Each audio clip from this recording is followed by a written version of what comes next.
Ayan na si Si Senator Bato, eto, nasa harapan ko si Senator Bato de la Rosa. Naka-shorts pa siya, galing sa opisina ni Senator. Sir, sa DZWB live tayo. Kumusta kayo, sir? Naka-shorts pa si sir. Kasi, sir, sabay na tayo sa elevator. Opo, sir. Kumusta, sir? Nakatulog rin kahit pa paano, kundi. So, sir, anong balak po ninyo ngayon? As usual, attendance session, and wait for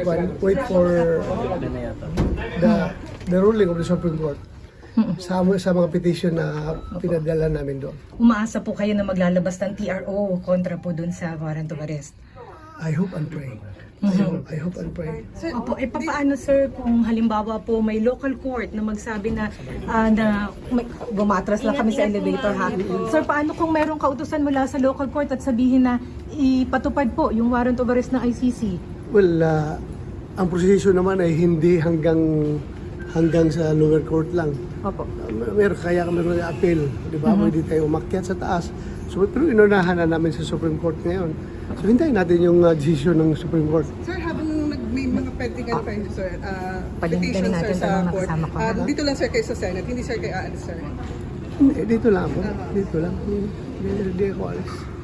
Sir, yung paglabas ninyo kahapon ay para sa pagboto sa Senate presidency at para mag-sanctuary dito sa Senate? Lahat na yung rason na gusto niyo makita as far as I'm concerned. Yun na lahat. Tsaka nahihiya na ako sa taong bayan na sige, hanap sa akin na sumusweldo na ako.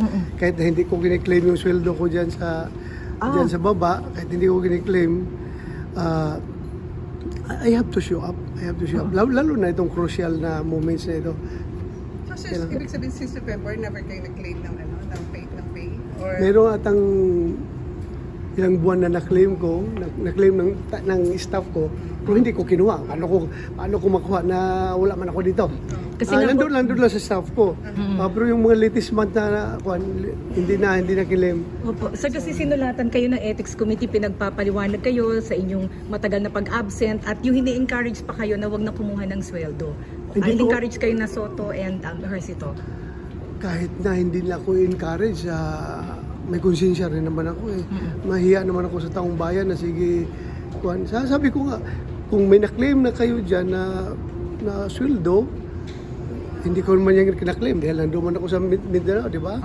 So, paano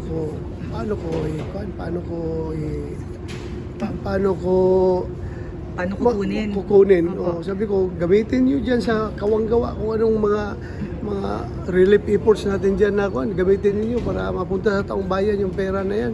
Opo. Sir, saan kayo nagtago? Pwede bang malaman? Anywhere in the Philippines.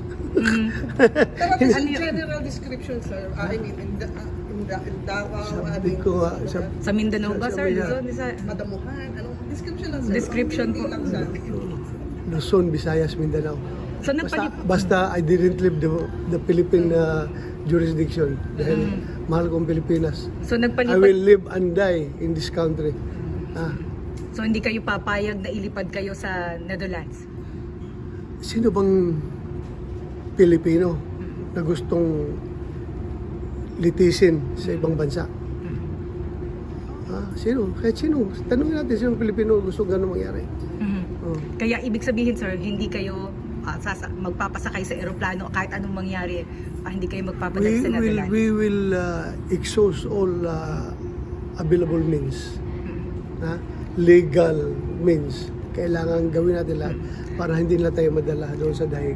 Sir, legal means walang pwersa, hindi kayo gagamit ng inyong influence at lakas ninyo at yung kakayanan ninyo bilang dating pulis? Well, I leave it up to the Lord.